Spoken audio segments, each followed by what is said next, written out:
तो हम लोग देखें कि किसी पॉइंट चार्ज के चलते किसी पी पॉइंट पे इलेक्ट्रिक फील्ड का मैग्नीट्यूड के लिए ये रिजल्ट है 1/4πε0 Q/r²। इस रिजल्ट में दो बात निकल के आता है कि किसी पॉइंट चार्ज के चलते जो इलेक्ट्रिक फील्ड का स्ट्रेंथ किसी पॉइंट पर होगा वो दो चीज़ों पे डिपेंड करेगा। पहला है कि वो चार्ज कितना स्ट्रांग है, मतलब फील्ड डायरेक्टली प्रोपोर्शनल होगा उस पॉइंट चार्ज के स्ट्रेंथ का। जितना ज़्यादा वो चार्ज होगा उसके चलते उसके अराउंड उतना ज़्यादा फील्ड होगा किसी भी पॉइंट पे। और दूसरा, फील्ड इन्वर्सली प्रोपोर्शनल है डिस्टेंस के स्क्वायर का, मतलब इस चार्ज से जितना दूर हम लोग जाते जाएंगे फील्ड का स्ट्रेंथ घटता जाएगा एज डिस्टेंस स्क्वायर। तो ये दो बात है किसी पॉइंट चार्ज के चलते किसी पॉइंट पे इलेक्ट्रिक फील्ड के मैग्नीट्यूड के बारे में। खैर, कभी कभी दो तरह के इलेक्ट्रिक फील्ड से हम लोग को सामना करना पड़ता है। एक को हम लोग कहते हैं यूनिफॉर्म इलेक्ट्रिक फील्ड, जो आगे आप इसका और डिटेल देखेंगे, लेकिन फिर भी फिलहाल नाम जान लीजिए यूनिफॉर्म इलेक्ट्रिक फील्ड, जिसको आमतौर पे इस तरह के स्ट्रेट लाइन से ऐसे रिप्रेजेंट किया जाता है। यूनिफॉर्म इलेक्ट्रिक फील्ड का मतलब ये है कि हम लोग यहाँ से आगे बढ़ते जा रहे हैं, बट आगे जा रहे हैं, पीछे जा रहे हैं, कहीं भी ऊपर नीचे जा रहे हैं, इलेक्ट्रिक फील्ड के मैग्नीट्यूड में कोई चेंज नहीं आ रहा है। मतलब किसी रीजन में अगर हर पॉइंट पे इलेक्ट्रिक फील्ड का मैग्नीट्यूड सेम हो तो हम लोग वैसे इलेक्ट्रिक फील्ड को यूनिफॉर्म इलेक्ट्रिक फील्ड कहेंगे। और दूसरा क्या है, नॉन यूनिफॉर्म इलेक्ट्रिक फील्ड, जो कि डिस्टेंस या आगे पीछे ऊपर नीचे होने पे फील्ड का मैग्नीट्यूड अगर बदल रहा है तो उसको हम लोग नॉन यूनिफॉर्म इलेक्ट्रिक फील्ड कहेंगे। तो दो तरह का electric field, uniform electric field, non uniform electric field. जैसे अभी आपको बताएं यहाँ पे चार्ज के चलते, पॉइंट चार्ज के चलते कैसा है, तो नॉन यूनिफॉर्म, बिकॉज डिस्टेंस जैसे जैसे बढ़ रहा है फील्ड का स्ट्रेंथ घटता जा रहा है। तो ये एक एग्जाम्पल था जो अभी हम लोग डिस्कस किए थे, वो नॉन यूनिफॉर्म इलेक्ट्रिक फील्ड का था। अब अगर हम लोग किसी बाहरी इलेक्ट्रिक फील्ड में किसी चार्ज को ले जाके प्लेस कर दे तो उस पर फोर्स किधर लगता है और कितना लगता है, ये दो बात बहुत महत्वपूर्ण है। तो इसमें याद रखिएगा, मान लो ये एक एक्सटर्नल इलेक्ट्रिक फील्ड है, बाहरी इलेक्ट्रिक फील्ड है, और इसमें बाहरी मतलब जो हम यहाँ चार्ज दिखला रहे हैं उससे इस इलेक्ट्रिक फील्ड का लेना देना नहीं है। ये इलेक्ट्रिक फील्ड किसी दूसरे चार्ज के चलते पैदा हुआ है और यहाँ पर हम लोग बाहर से एक चार्ज को ला के प्लेस कर दिए, क्यू चार्ज को रख दिए। तो इस क्यू चार्ज पर ये जो बाहरी इलेक्ट्रिक फील्ड है ये किधर फोर्स लगाएगा, तो इस क्यू चार्ज पे ये बाहरी इलेक्ट्रिक फील्ड फोर्स जो लगाएगा वो फील्ड के डायरेक्शन में ही लगाएगा। अगर वो चार्ज पॉजिटिव है, वो बाहरी चार्ज अगर पॉजिटिव है तो उस पर जो धक्का लगेगा या उस पर जो फोर्स लगेगा उसका डायरेक्शन किधर होगा, तो जिधर इलेक्ट्रिक फील्ड का डायरेक्शन है उधर होगा। जबकि अगर वो बाहरी चार्ज अगर नेगेटिव नेचर का है तो उस पर जो फोर्स लगेगा वो किधर लगेगा, इलेक्ट्रिक फील्ड के अपोजिट डायरेक्शन में लगेगा। तो इसलिए किसी बाहरी चार्ज पे इलेक्ट्रिक फील्ड के चलते लगने वाला फोर्स उस चार्ज के नेचर पे डिपेंड करेगा। पॉजिटिव चार्ज में फील्ड के अलोंग फोर्स लगेगा और नेगेटिव चार्ज में फील्ड के अपोजिट फोर्स लगेगा। तो फोर्स के लिए अपने पास रिजल्ट क्या है, F = Q × E।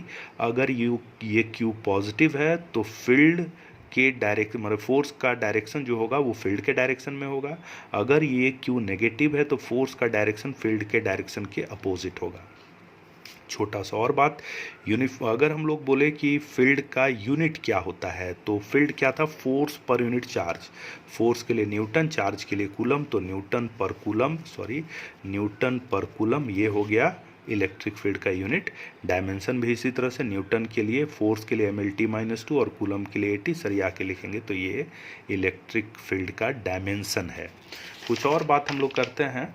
हम लोग इससे पहले जब कूलम्स लॉ का क्वेश्चन बना रहे थे तो वहाँ पर कुछ क्वेश्चंस हम लोग को मिला था कि मेरे पास दो चार्ज है, दोनों पॉजिटिव चार्ज है, और अब एक तीसरे चार्ज को, दोनों फिक्स्ड है, तीसरे चार्ज को कहाँ रखे ताकि उस पर नेट फोर्स 0 हो।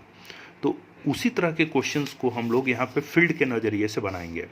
देखिए, अभी हम लोग जो डिस्कस किए इससे पहले, उससे ये पता चला कि किसी एक्सटर्नल बाहरी चार्ज पे फोर्स कौन लगाता है, तो बाहरी चार्ज पे फोर्स लगाता है इलेक्ट्रिक फील्ड।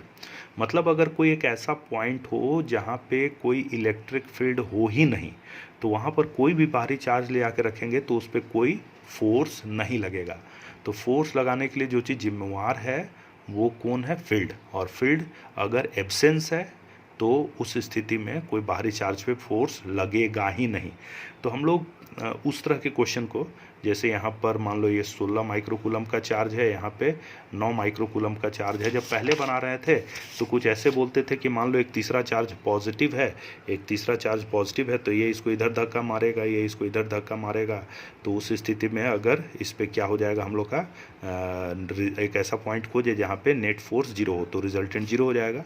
जबकि अगर इधर कोई पॉइंट लेते तो ये इधर धक्का मारता, ये इधर धक्का मारता, तो ये फिर से क्या हो जाता है, इस पे कभी भी रिजल्टेंट 0 नहीं हो सकता था। अब इसको ऐसे सोचेंगे कि अगर मान लो हम लोग इस तरफ कोई पॉइंट ले रहे हैं, तो ये इस पॉइंट चार्ज के चलते इलेक्ट्रिक फील्ड इधर होगा और इस पॉइंट चार्ज के चलते भी इलेक्ट्रिक फील्ड इधर होगा। रिजल्टेंट इलेक्ट्रिक फील्ड कभी 0 नहीं हो सकता है। जबकि यहाँ पर भी उसी तरह से कोई पॉइंट ले तो ये पॉजिटिव चार्ज के चलते फील्ड इधर होगा, इस पॉजिटिव चार्ज के चलते भी फील्ड इधर होगा। तो कभी फील्ड इधर क्यों होगा, तो हम लोग देखे थे किसी चार्ज के चलते रेडियली आउटवर्ड होता है, इसके चलते भी रेडियली आउटवर्ड होगा, तो कभी रिजल्टेंट 0 नहीं हो सकता है। इन दोनों के बीच में कहीं पर एक ऐसा पॉइंट हो सकता है जहाँ इसके चलते फील्ड इधर और इसके चलते फील्ड इधर होगा, तो रिजल्टेंट फील्ड कैंसिल हो जाएगा। ध्यान देने का बात यह है कि अगर यहाँ पर हम लोग कोई भी चार्ज ला के रखें, चाहे वो पॉजिटिव हो वो नेगेटिव हो, हर स्थिति में उस तीसरे चार्ज पर फोर्स 0 होगा। मतलब तीसरा चार्ज छोटा बड़ा क्या है उससे लेना देना नहीं है। हम लोग एक ऐसा पॉइंट खोज रहे हैं जहाँ पे इन दोनों के चलते फील्ड 0 हो। फील्ड 0 हो जाएगा तो वहाँ पर कोई भी चार्ज रखा जाए तो उस पर फोर्स भी 0 होगा। उसी तरह से यहाँ दो चार्ज है, 16 माइक्रोकूलम और -9 माइक्रोकूलम। तो यहाँ पर अगर कोई पॉइंट लेते हैं, पॉजिटिव चार्ज के चलते फील्ड इधर होगा और ये नेगेटिव के चलते इधर होगा। चूंकि फील्ड का डायरेक्शन पॉजिटिव के चलते रेडियली आउटवर्ड होता है, नेगेटिव के चलते टुवर्ड्स द नेगेटिव चार्ज होता है, तो कभी 0 नहीं होगा। जबकि यहाँ पर या यहाँ पर लेंगे तो फील्ड क्या हो सकता है, 0 हो सकता है। जैसे ही पॉजिटिव चार्ज के चलते रेडियली आउटवर्ड और ये नेगेटिव चार्ज के चलते रेडियली इनवर्ड, तो यहाँ पे कैंसिल हो सकता है। उसी तरह से यहाँ पर जाएंगे तो ये पॉजिटिव चार्ज के चलते, इस पॉजिटिव चार्ज के चलते रेडियली आउटवर्ड और ये नेगेटिव चार्ज के चलते रेडियली इनवर्ड, यहाँ पर भी कैंसिल हो सकता है। यानी यहाँ पे नेट फील्ड 0 हो सकता है। तो अब इन दोनों में से कहाँ पर, तो अभी देखे थे फील्ड दो चीज़ पे डिपेंड करता है, एक तो चार्ज के मैग्नीट्यूड पे और दूसरा किस चीज़ पे, उससे डिस्टेंस पे। ठीक है, तो ये चार्ज क्या है हम लोग का, छोटा है, और ये चार्ज क्या है, बड़ा है। तो बड़ा चार्ज के चलते यहाँ पर फील्ड, इससे डिस्टेंस ज़्यादा हो गया और इससे डिस्टेंस यहाँ पे क्या है, कम है। तो ये दोनों बात को अगर एक साथ लिया जाए तो यहीं पर वो पॉइंट एग्जिस्ट कर सकता है। चूँकि इसके चलते फील्ड यहाँ पर फील्ड, चूँकि चार्ज छोटा है तो फील्ड कमज़ोर होगा, लेकिन डिस्टेंस भी कम है इसलिए वो फील्ड को मजबूत बना देगा। इसके चलते यहाँ पर चार्ज बड़ा है इसलिए फील्ड ज़्यादा होना चाहेगा, लेकिन डिस्टेंस ज़्यादा है तो फील्ड को कमज़ोर बनाएगा। तो ये इधर ही वो पॉइंट एग्जिस्ट करेगा जहाँ पे नेट फोर्स क्या होगा, नेट फील्ड क्या होगा, 0। तो यहाँ पर कोई भी चार्ज रखेंगे तो उस पर नेट फोर्स क्या हो जाएगा, 0। अब जैसे अभी हम देखे थे कि हम लोग सिर्फ पॉइंट चार्ज के चलते ही इलेक्ट्रिक फील्ड का कैलकुलेशन करते हैं, और बाकी कोई भी सिस्टम होगा तो पॉइंट चार्ज वाले फार्मूला को ही इंटीग्रेशन की मदद से आगे बढ़ाते हुए इलेक्ट्रिक फील्ड कैलकुलेट करते हैं। जैसे यहाँ पर क्वेश्चन है कि मेरे पास एक रिंग है, इस रिंग का रेडियस क्या है, r, और इसमें total charge q uniformly distributed है, और यहाँ से x डिस्टेंस पे कोई p पॉइंट है, मान लो यहाँ पे इसके चलते कितना इलेक्ट्रिक फील्ड होगा ये कैलकुलेट करना चाहते हैं। तो अब हम यहाँ पर क्या कर रहे हैं, रिंग हम लोग का 3D है, 3D में इस तरह से रिंग है, ऐसे घुमा हुआ है। यहाँ पर एक छोटा सा चार्ज कंसीडर कर रहे हैं dq, और उसके चलते यहाँ पर पहले फील्ड निकाल रहे हैं। उस फील्ड को क्या नाम दिए हैं, d। ये डिस्टेंस x है, ये r है, इसको अपने मन से थीटा मान लिए हैं। पाइथागोरस के हिसाब से ये डिस्टेंस हो जाएगा r² + x², और इस पॉइंट चार्ज के चलते फील्ड किधर होगा, रेडियली आउटवर्ड बाहर की तरफ। ये डी निकाले। अब ये डी का वैल्यू फिलहाल निकाल लेते हैं, उसके बाद आगे समझाएंगे उसमें। d = 1/4πε0, ये चार्ज है dq, पॉइंट चार्ज है, बाई सेपरेशन, यहाँ से यहाँ का सेपरेशन r² + x² का होल स्क्वायर। तो ये फील्ड निकल गया इस पॉइंट चार्ज के चलते, फील्ड का डायरेक्शन इधर। जैसे यहाँ पर पॉइंट लिए हैं उसी तरह सिमेट्रिकल पॉइंट अगर यहाँ लिया जाए तो इसके चलते फील्ड का डायरेक्शन इधर होगा। अब ये, और चूंकि वैसा ही है उतना ही डिस्टेंस आएगा तो ये भी फील्ड क्या होगा, डी।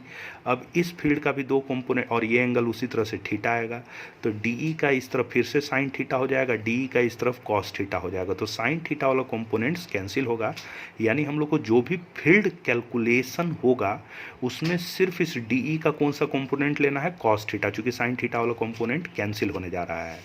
तो अब डी का कॉस थीटा वाला कंपोनेंट, इसको एक्स डायरेक्शन में है इसलिए इसको डी ई एक्स नाम दे दिए हैं, जो कि डी ई कॉस थीटा होगा। डी का वैल्यू ये पुट कर दिए 1/4 pi epsilon naught D Q by R square plus x square into cos theta.